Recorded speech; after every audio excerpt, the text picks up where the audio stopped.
শুরু করছি আমি তো ভালোবাসি তোকে উপন্যাসের বোনাস পর্ব। লেখনীতে সালমা চৌধুরী।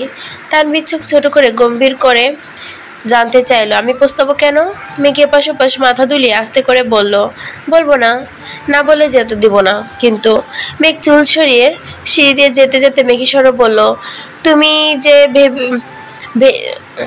ভেটো দিবে এটা আমি আগে থেকেই জানতাম, তাই গতকাল রাতে আব্বু আম্মু, বড় আব্বু, কাকামণি, বড় আম্মু, কাকিয়া, এমনকি আবির ভাই গিয়ে থেকে অনুমতি নিয়ে ফেলেছি। কোনো বিচার দিতে পারবে না, যাও।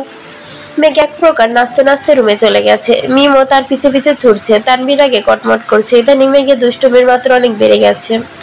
একা সামলানো যাচ্ছে না। মেঘ আগে দুষ্টুমি করতো, তবে লিমিটে।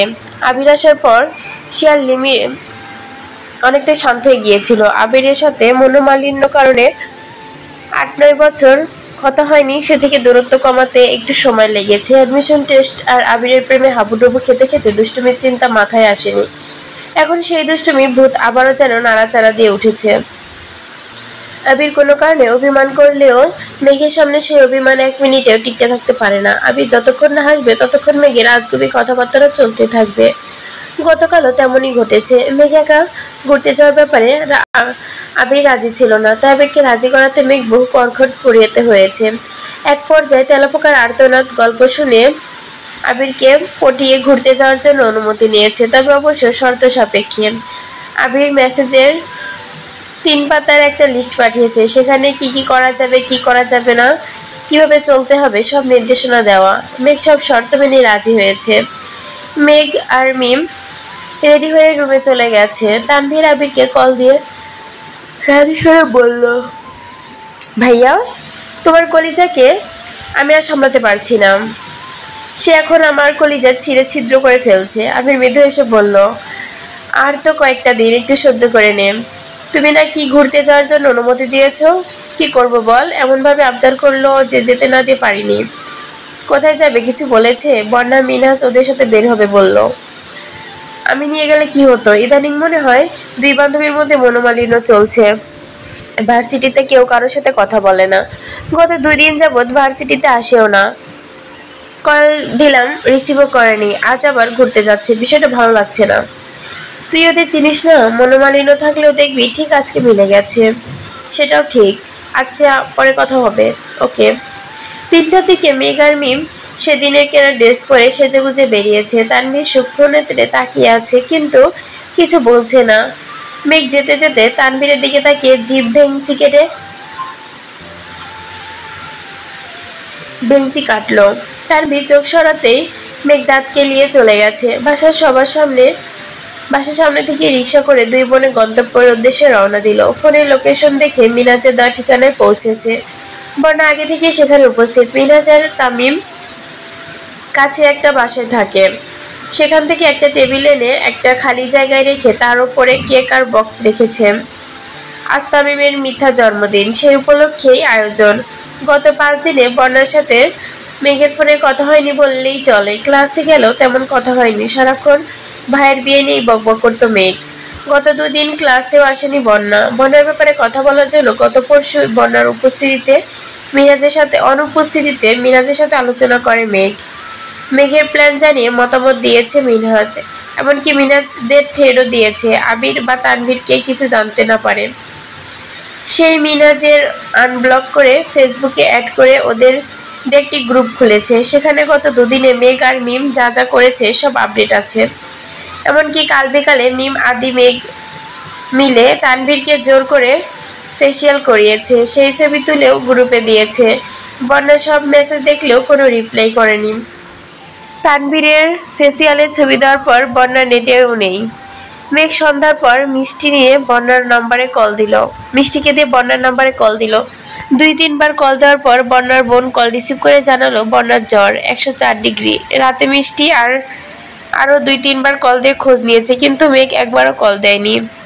আজ দুপুরে মিনাজ বন্যাকে কল দিয়ে খোঁজ নিয়েছে। বন্যার শরীরে তখনও জ্বর ছিল, তবে কম। মিনাজ তামিমের জন্মদিনের কথা জানিয়ে জোরাজোরি করেছে।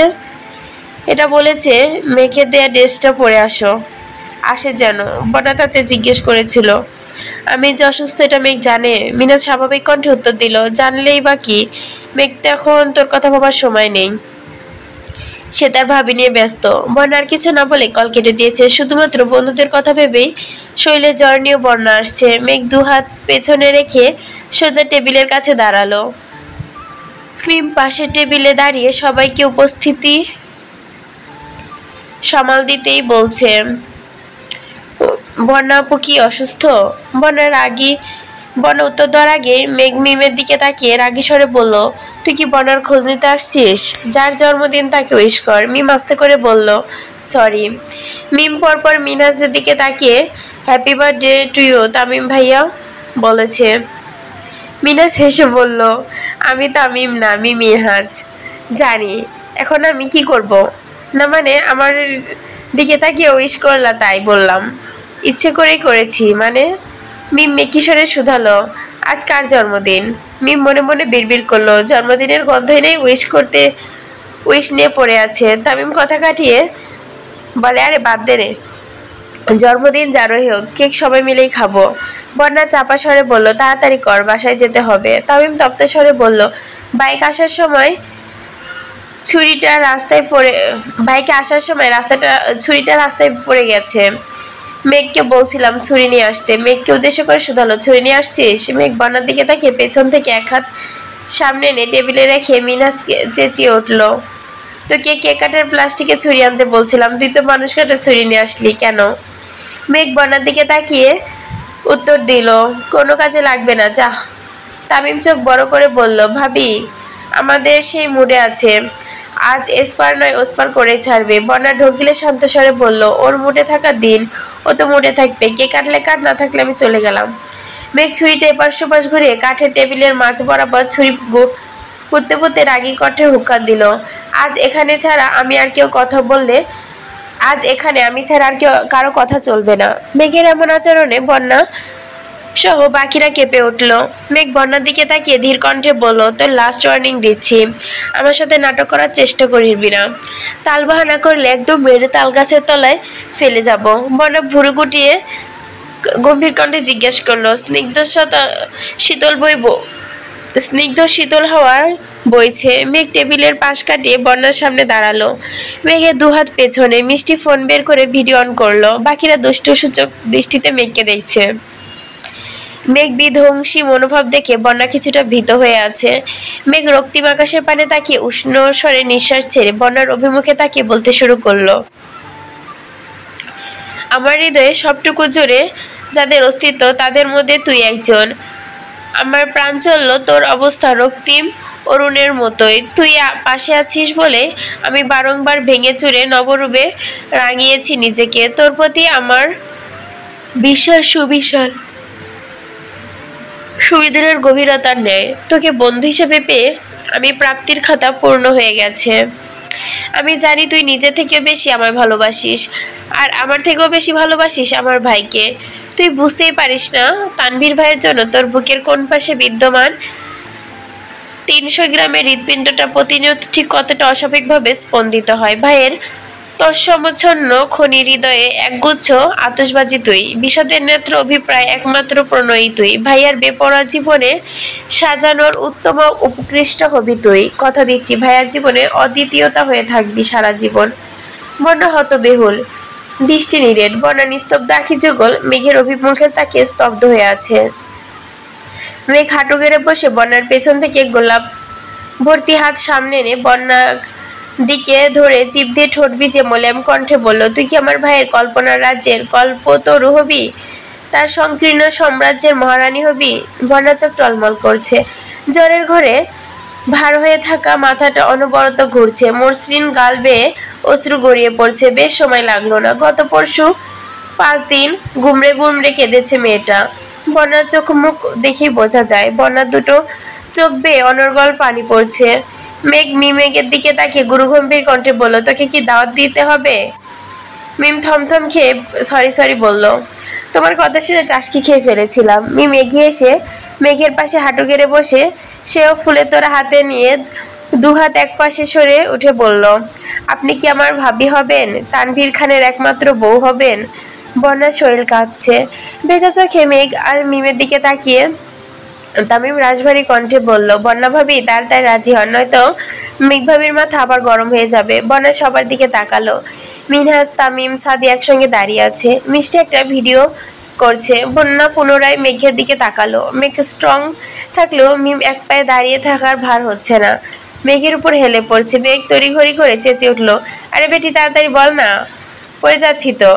বন্যা ফুল ধরতে ধরতে বিরহতায় উত্তর দিল, ইনশাল্লাহ তোদের ভাবি হব আমি। ততক্ষণে মিমের শরীরের ভরে মেঘ মাটিতে পড়ে গেছে। মিম মেঘের ওপর পড়েছে। বন্যা এক হাতে ফুল, অন্য হাতে মেঘের হাত ধরে আটকে গিয়ে ওড়না টান খেয়ে বন্যা মেঘের ওপর পড়েছে। বন্যা তখন এক হাত কাঁধে আঁকড়ে ধরে আছে, যেন মাথায় হাত চেপে রাখা। মিষ্টি ভিডিও তখনও চলমান। সাদিয়া তামিম দ্রুত এগিয়ে গেছে। সাদিয়া মিমকে টেনে তুলেছে। মিমের পায়ে অল্প চাপ খেয়ে ব্যথায় আর্তনাদ করছে। মিষ্টি মিনহাজকে ফোন দিয়ে তাড়াতাড়ি গিয়ে বন্যাকে টেনে তুলছে। ব্যথা পেয়েছে তেমন, হয়তো জামাগুলো মাটির ময়লা লেগে গেছে। মিনহাজ, তামিম আর সাদিয়া হাসতে হাসতে একদম বসে পড়েছে। মিনহাজ হাসতে হাসতে বলল, আমার জীবনের সেরা প্রপোজ, সারা জীবনে মনে থাকবে। দেখবি তোদের ননদ ভাবির সম্পর্ক সারা জীবন এমনই থাকবে। যাই করতে যাবি একটার পর একটা অঘটন ঘটাবি। মেঘ হুঙ্কার দিয়ে বলল, চুপ থাক, নয়তো তোর মুখে কটস্টেপ লাগাই দিব। মেঘ বন্যার দিকে তাকিয়ে মুচকি এসে বলল, সরি, তুই ভাইয়াকে ভালোবাসিস এটা বুঝতে 5 দিন তোর সঙ্গে খুব বাজে ব্যবহার করেছি, সরি বেবি। বন্যা কোনো কিছু না বলে আচমকা মেঘকে শক্ত করে জড়িয়ে ধরে কান্না ভেজা দুটি চোখ আবারও পানি ঝরতে লাগলো। মেঘ ও বন্যার পিঠ বরাবর 2 হাতে পেঁচিয়ে ধরেছে। বন্যা এবার হাউমাউ করে কাঁদতে শুরু করেছে। এত বছরের বন্ধুত্বে বন্যা কখনো এভাবে কাঁদতে দেখেনি মেঘ। বরং চুপচাপ আর শান্তশিষ্ট থাকে, কাঁদলেও কখনো কারোর সামনে কাঁদে না। অথচ আজ সেই মেয়ে খোলা আকাশের নিচে অবাধে কেঁদে চলেছে। মেঘ শীতল কণ্ঠে বলল, সরি তো, প্লিজ এভাবে কান্না করিস না। আমি জানতাম তুই ভাইয়াকে ভালোবাসিস, কিন্তু তুই ওকে সরাসরি জিজ্ঞেস করলে তুই কখনোই স্বীকার করতি না, তার জন্য আমাকে এসব করতে হয়েছে, প্লিজ সরি। বন্যা কাঁদতে কাঁদতে অস্পষ্ট কণ্ঠে বলতে শুরু করলো, আমি বুঝতে পারিনি কবে আমি ওনাকে এত বেশি ভালোবেসে ফেলেছি। তুই যেদিন ওই মেয়ের ছবি দেখালি তারপর থেকে এখন পর্যন্ত ঠিক ঘুমাতে পারিনি, ঘুমাইতে পারিনি, খেতে পারছি না, আমার নিঃশ্বাস নিতে কষ্ট হচ্ছিল, সারাক্ষণ মনে হচ্ছিল আমি সব হারিয়ে ফেলেছি, কি যেন নেই আমার, চারপাশে শূন্য লাগছিল আমার। আমি ওনাকে ভালোবাসি বেবি। মেঘ বন্যার দিকে নিজের হাত সরিয়ে 2 চোখে মুছে শান্ত কণ্ঠে বলল, আমার ভাবি হতে তুমি রাজি সত্যি? বন্যা মলিন হেসে বলল, রাজি, কিন্তু। মেঘ স্বাভাবিকভাবে জানতে চাইলো, কিন্তু কি? তুই যে বলছিলি আজকে মেয়ে দেখতে যাবি। মেঘ লে হালুয়া, তুই কি ছেলে নাকি? বন্যা শ্বাসের আগে সরে বলল, ধুর ফাজলাম করিস না, ওই মেয়ে কে ছিল? আমি চিনি না, ফেসবুকে পেয়েছিলাম, ফাজিল মেয়ে। কিন্তু বললি যে তোর ভাই রাজি। ওমা, ভাই তো তোকে লাভ করে, তাহলে রাজি হবে না? তোর ভাই আমায় পছন্দ করে না, ডিরেক্ট ভালোবাসে, তোকে বলেছে? মেঘ বিষময় চিত্তে তাকিয়ে বললে আজ আমাদের জায়গায় ভাইয়াই থাকতো আর আমরা ক্যামেরাম্যান থাকতাম, বুঝলি? অনেক চেষ্টা করার পর ভাইয়া যখন কিছু বলেনি তখন বাধ্য হয়ে আমাকে এই পথ বেছে নিতে হয়েছে। ভাইয়া কবে বলবে সেই আশায় আমি থাকলে আমি মরে ভূত হয়ে যেতাম, তার থেকে আমি নিজেই মনের ভাব প্রকাশ করলাম। মেঘ একটু থেমে আবারও বলল, আবির ভাইয়ের মতো ডায়লগ দেই, তোকে বৌমনি ডাকার জন্য যদি অধিকারনামায় স্বাক্ষর করতে হয়, তবে আমি সেই অধিকারনামায় স্বাক্ষর করে হলেও তোকে বৌমনি ডাকবো। তুই আমার ভাবি মানে আমারই ভাবি, পৃথিবীর কেউ তোকে ভাবি হওয়া থেকে আটকাতে পারবে না, ইনশাল্লাহ। বন্যা আনমনে হেসে বলল, ইনশাল্লাহ। মিম এক পা ঝাঁচিয়ে মেঘের কাছে আসতে আসতে বলল, বন্যা আপু, আমি যে তোমার ছোট ননদ, এটা কি তোমার মনে আছে? বন্যা আলতোভাবে মিমকে জড়িয়ে ধরে আহ্লাদি কণ্ঠে বললে, ওলে শোনা, তুমি আমার কিউট ননদি, তোমাকে আমি কিভাবে ভুলবো বলো? মেঘ ভেঙচি কেটে বিড়বিড় করে বলল, আজ কিউট না বলে? মিনহাজ ঠাট্টা স্বরে বলে উঠল, আপনি কিউট না বলে একজন নিজের জান জীবন দিয়ে আপনাকে আগলে রাখে, আপনার দিকে কেউ নজর দেওয়ার আগে আধমরা করে ফেলে। আপনার মুখে এসব সাজে না ভাবি, বরং আমি আর তামিম এসব বললে মানা যেত। তামিম পাশ থেকে বলল, সহমত বন্ধু। বন্যা হঠাৎ জিজ্ঞেস করলো, তামিমের না জন্মদিন, কেক কাটবো না? মেঘ ভেঙচি কেটে বলল, আমার ভাইয়ের সাথে যুদ্ধ করতে আসছি, কি তামিমের জন্মদিন করতে নাকি? ম্যাম নিজের হাতে বক্স থেকে কেক বের করলো। কেকের ওপর লেখা প্রিয় বন্যা ভাবি। হ্যাঁ হ্যাঁ, মেঘ বলল, দুইটা অপশন দিলাম, যে কোনো একটা বেছে নিতে পারিস। এখানে দুইটা অপশন, অবশ্যই একটা আমার আরেকটা মিমের অপশন। কেক খেয়ে সবাইকে নিয়ে রেস্টুরেন্টের উদ্দেশ্যে রওনা দিল। সন্ধ্যার আগে আগে বাসায় না গেলে নিশ্চয়ই বকা খাবে। রেস্টুরেন্টে বন্যা আর মেঘ পাশাপাশি বসে খাচ্ছে আর ফিসফিস করে গল্প করছে। মেঘ সবাইকে উদ্দেশ্য করে হুঙ্কার দিয়ে বলল, আমার ভাই কিংবা আমার ওনার কানে যদি আজকের ঘটনার একাংশ যায় তাহলে তোদের চিরতরে বন্ধুত্ব ভেঙে দিব। আর বন্যা, তোকে সাবধান করছি, তুই আমাদের ভাবি, কিন্তু তানভীর ভাইয়ের প্রেমিকা নয়। ভাইয়া প্রপোজ না করা পর্যন্ত তুই যদি কোনো প্রকার আলগা পিরিত দেখাইতে যাস তোকেও দেখে নিব। ঠিক আছে, তাড়াতাড়ি কর, জ্বর বাড়তেছে, শরীর খারাপ লাগছে, বাসা চলে যাব। রিক্সা দিয়ে এত দ্রুত গেলে আবার বেশ কষ্ট হবে। দাঁড়া, ভাইয়াকে কল দিই। এই না না প্লিজ, ওনাকে কল দিস না, চুপ করে বসে থাক। আমার বেস্ট ফ্রেন্ড বউ বানানোর যোগ্যতা না থাকলে বিয়ে কিভাবে দিব? মেঘ তানভীরকে কল দিয়ে আসতে বলছে। তানভীর ও চটজলটি রেডি হয়ে রওনা দিল। ওদের খাওয়া দাওয়া শেষ হতে হতেই তানভীর চলে আসছে। সবার থেকে বিদায় নিয়ে তানভীর সামনে আসতে তানভীরকে পরপর তিনজনের দিকে তাকালো। দুজনের জামার অবস্থা দেখে তানভীর গম্ভীর কণ্ঠে শোধালো, তোরা কি ফুটবল খেলতে গেছিলি? মেঘ একটা বক্সে হ্যাঁ লেখার এক টুকরো কেক তানভীরের মুখের সামনে ধরে বলল, এটা পুরস্কার, এবার হা করো। কিসের পুরস্কার আর হ্যাঁ লেখা কেন? তুমি আমাদের ভালোবাসো না? হ্যাঁ, এটা সেটাই লেখা, হা করো। তানভীর হা করতে মেঘ মুখের মধ্যে কেক ঢুকিয়ে দিল। এখন চলো, আমার বেবি অসুস্থ। মেঘ আর মিম দ্রুত গাড়িতে চড়ে বসে।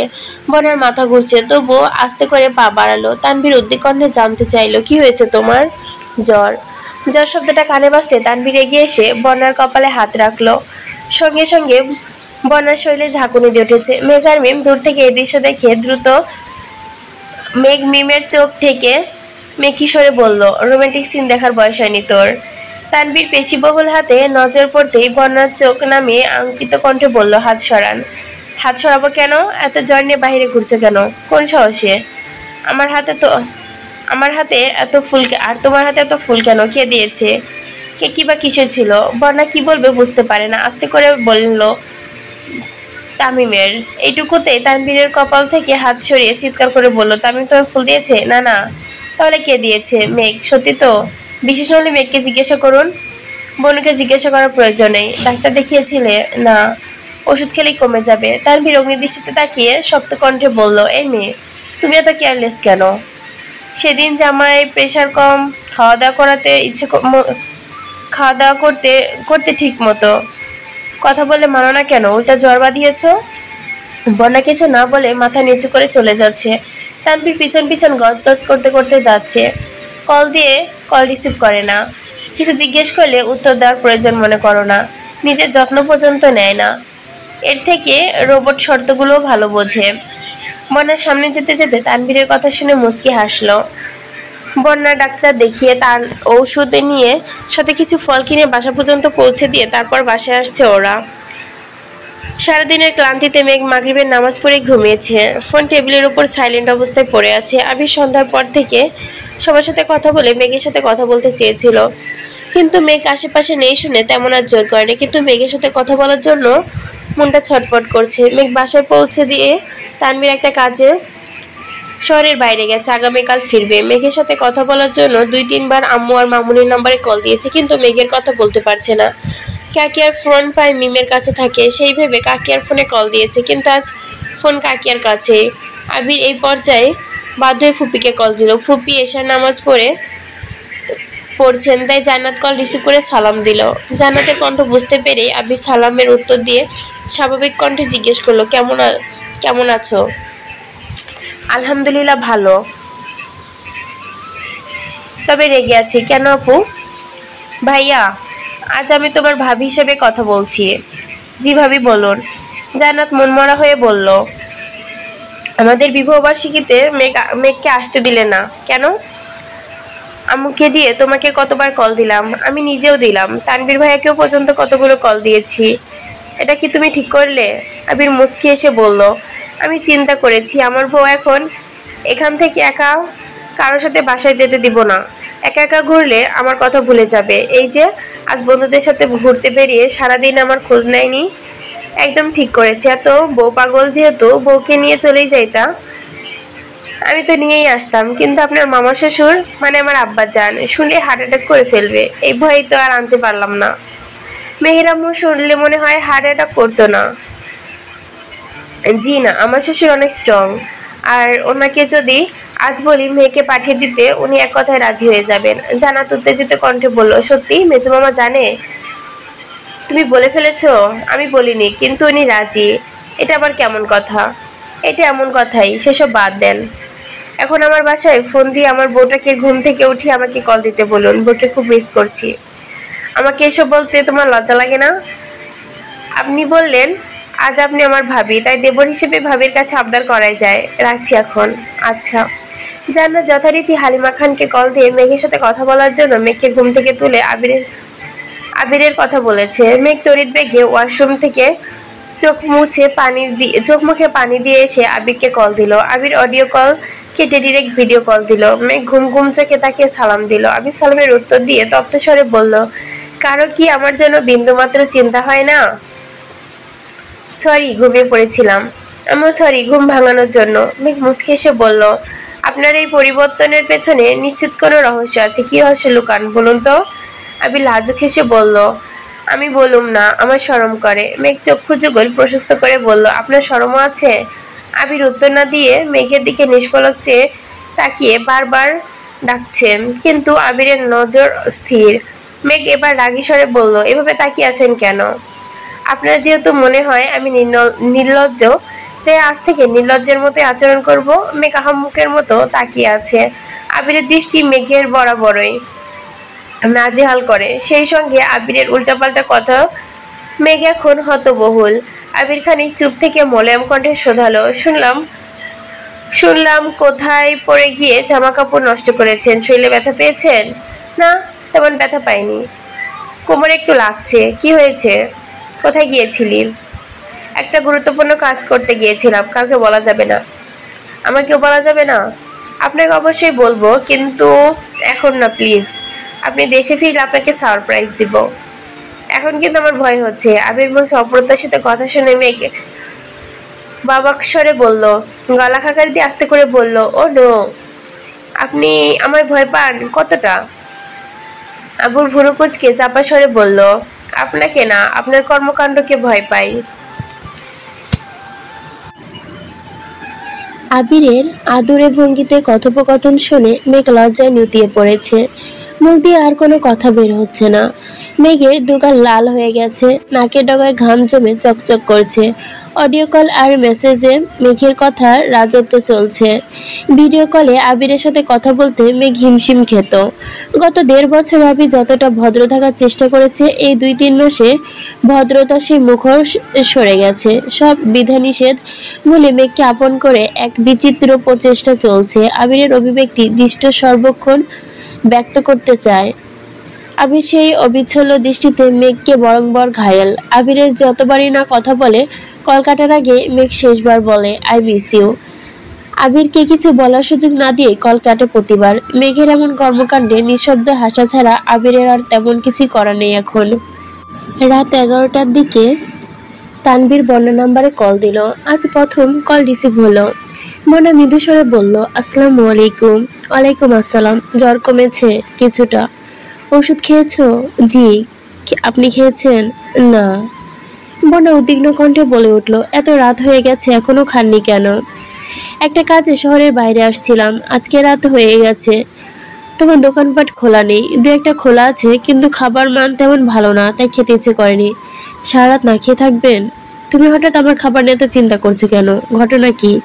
আমার সামান্য জ্বর দেখে আপনি সন্ধ্যায় যেভাবে ডাক্তার দেখালেন, উতলা হয়ে গেছিলেন, তখন আমি কি কিছু বলেছি? এটা সামান্য জ্বর বলছো? 103 থেকে 4 ফারেনহাইট জ্বর কখনো স্বাভাবিক হয়?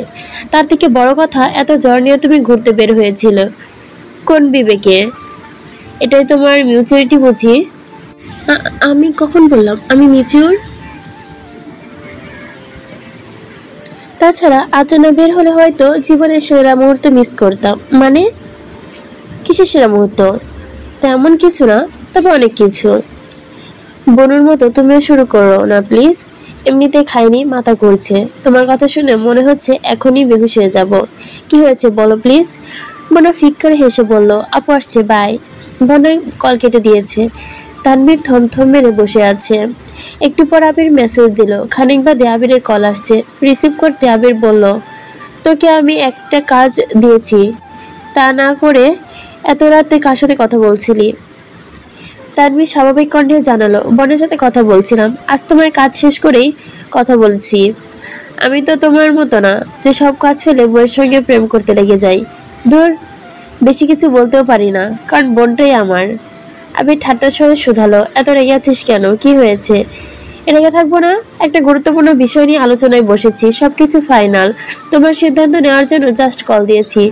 2 মিনিট আলাপ করে তুমি আবার কল রিসিভ করে উল্টা কথা বলছো। আমায় ব্লক করে দিলা, এখন আবার আমায় বলতে আসছো আমি কাজ ফেলে কার সঙ্গে কথা বলছি? বা ভাই বা। আমি স্বাভাবিক কণ্ঠে বলল, প্রেমের সময় যারা বাগড়া দেয় তারা মানুষরূপী আগাছা, বুঝলি? একদমই না। আমি একবার কল দিয়ে ওয়েটিং পেয়ে সঙ্গে সঙ্গে কল কেটে দিয়েছি, আর একটা কলও দেই নেই। তুমি কথা শেষ করে মেসেজ দিয়েছো, তারপর আমি কল দিয়েছি। আর তুই? আমি বারবার কল কেটে দিচ্ছিলাম, তারপর তো তুই কল দিয়েই যাচ্ছিলি। হয়েছে হয়েছে, আমি মানছি আমি আগাছা। শুধু তুমি না, সবার জীবনে আমি আগাছা। বেকুবের মতো এক প্রেমে প্রস্তাবে রাজি হয়ে বাসার সবার চোখে আগাছা হয়ে গেছি। ওই মেয়ের জন্য নিজের পড়াশোনা ধ্বংস করে ফেলেছি। রাজনীতির নামে মুখোশধারী মানুষের সাথে প্রতিনিয়ত কবিতা দণ্ডায় জড়াচ্ছি। এখন একজনকে মন থেকে ভালোবাসি, কিন্তু তার জীবনে আমি ভিলেন পদে আছি। আহারে আগাছাময় জীবন আমার। আবির মোলায়েম কণ্ঠে বেশ কিছুক্ষণ বোঝানোর চেষ্টা করলো। তানভীর সভাপতি নির্বাচনে 1 বছর কেটে গেছে। বছরের কমিটির এই বছরে তছনছ হয়ে গেছে। কমিটির সদস্য ঐক্যবদ্ধ জোট ভেঙে আবারও 3-4 মাস আগে সহসভাপতি, যুগ্ম সভাপতি এবং সাংগঠনিক সম্পাদককে একের পর এক দ্বন্দ্বে প্রতিনিয়ত হিমশিম খাচ্ছে তানভীর। স্থায়ী নেতা সহ এমপি মন্ত্রীরা সমাধান করতে চেষ্টা করছে। মিটিংয়ে এসে সব এলোমেলো হওয়ার সুযোগ আরেকটা মাথা ফাটাতে ব্যস্ত। তানভীরের সঙ্গে কারো পার্সোনাল শত্রুতা নেই ঠিকই, কিন্তু চোখের সামনে নীতিবিরোধ কর্মকাণ্ড সহ্য করতে পারছে না কেউ।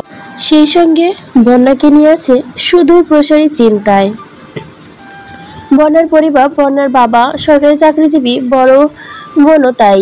এমনকি বন্যার আত্মীয় স্বজন বেশিরভাগই সরকারি চাকরিজীবী। বন্যার আপুজেরও সরকারি চাকরি ছেড়ে খুঁজছে। সেখানে বন্যা তার বোনের থেকে বেশিও ব্রিলিয়েন্ট, দেখতে শুনতে মাশাআল্লাহ। তাই স্বাভাবিকভাবেই বলা যায় বন্যার বিয়েও এমন কারোর সাথেই দিবে তার বাবা।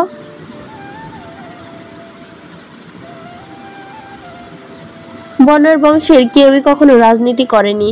সেখানে তানভীর বাসায় স্বয়ং আলী আহমদ খান এককালে এলাকায় সুপরিচিত রাজনীতিবিদ ছিলেন। গ্রামের বাড়িতে এখনো অনেকে ওনাকে নেতা হিসেবে চিনে। পরিবারের ব্যক্তিগত শত্রুতার কারণে একসময় রাজনীতি ছেড়ে দিয়েছেন। গ্রামের সাথে সম্পর্ক ছিন্ন করে ঢাকায় চলে আসেন। হয়তো বাবার রক্তের টানে কলেজ জীবনে আবিরও টুকটাক রাজনীতিতে জড়িয়েছে। তবে পুরোপুরি জড়ানোর আগে কলেজের এক স্যারে আবিরকে বুঝিয়ে রাজনীতির চিন্তা ছাড়িয়ে পড়াশোনায় মনোযোগী করিয়েছিল। কিন্তু তানভীর আবিরের মতো না। ওই মেয়ের কারণে বাসায় যখন ঝামেলা হয়েছিল, তখন 2-3 নেতা আলী আহমদ খান ও মোজাম্মেল খানকে বাজে কথা বলেছিল। সেখান থেকে তানভীরের ভেতরে জেদ করে, আর সে রাজনীতির সিদ্ধান্ত নেয়। রাজনীতি করতে গেলে পড়াশোনা করবে না বলে হুমকি পর্যন্ত দিয়েছিল। তখন বয়স কম ছিল। তানভীর একটাই জেদ ছিল, সে আবিরও তাকে মানাতে পারেনি। বাধ্য হয়ে তানভীর বেশ কিছু শর্ত দিয়ে আবির রাজি হয়েছিল। কয়েক বছরের জন্যই তানভীরের মন উঠে গেছে। একদিন কথায় কথায় মেঘের মুখে শুনলে বনের রাজনীতি একদম পছন্দ না। তাই ইদানিং তানভীরের মাথায় ভূত চেপেছে। সে রাজনীতি ছেড়ে পড়াশোনা করবে, চাকরি নিবে, বনের বাসায় বিয়ের জন্য বলবে। একটা সময় তানভীরের রাজনীতির জন্য আবিরকে প্রচুর বকা খেতে হয়েছে। তবে এখন সবাই মোটামুটি স্বাভাবিক। তানভীরকে নিয়ে আরো কোনো কোনো মাথা ব্যথা নেই। অথচ তানভীর হুট করে সিদ্ধান্ত নিয়েছে সে ওই অমর্জিত রাজনীতি আর করবে না, যেখানে এক কমিটির সদস্যরা নৈতিকতা ভুলে গিয়ে একে অপরকে দায় করে নোংরা রাজনীতিতে তানভীর আর থাকতে চায় না। এমপি তানভীরের সাথে কথা বলে বোঝানোর চেষ্টা করেছেন, কিন্তু সে তার জেদ থেকে এক চুলও নড়াতে পারেনি। আবির কল দেওয়ায় আবিরও নিরেট কণ্ঠে বলেছে, আমার ভাই যা বলবে তাই হবে। আমি আমার ভাইকে খুব ভালোবাসি। ও যখন চেয়েছে আমি তখন তাই দিয়েছি। ও রাজনীতি করতে চেয়েছে, আমি তাতে সাপোর্টও করেছি। আর এখন সে সিদ্ধান্ত নিয়েছে, তাতেও আমি সাপোর্ট করব। কারণ আমি আমার ভাইকে কারোর প্রতিহিংসায় আগুনে জ্বলতে দেখতে পারবো না। অতি সামান্য একটা বিষয় নিয়ে কমিটিতে যে দ্বন্দ্ব সৃষ্টি হয়েছে তার প্রভাব যে আমার ভাইয়ের ওপর পড়বে না তার কি গ্যারান্টি আছে? আজ নয়তো কাল কেউ আমার ভাইয়ের ওপর অ্যাটাক করবে না, তারই বা কি নিশ্চয়তা আছে? এমপি আবিরকে বোঝাতে ব্যর্থ হয়েছে। ওনাদের ইচ্ছে ছিল তানভীরকে সভাপতি পদে রেখে বাকি কিছু সদস্য যুক্ত করে জেলা ভিত্তিক নতুন কমিটি গঠন করে ফেলাম, কিন্তু তানভীর রাজি না থাকায় নতুন করে আবার কিছু করতে হবে সেটা ভেবে আবারও চিন্তিত এমপি। আবির আগামী সপ্তাহে মিটিং ডাকা হয়েছে। সেদিন সবকিছু ঠিকঠাক হলে কমিটি ঠিক থাকবে, নয় অফিসিয়াল কমিটি বাতিল করা হবে। তানভীরের সেসব চিন্তা নেই। আর তানভীর ব্যস্ত রাখতে আবির ইচ্ছে করে অফিসের কাজ সহ বেশ কিছু কাজের জন্য তানভীরের ওপর চাপিয়ে দিয়েছে, যাতে সে এগুলো থেকে একটু দূরে থাকতে পারে।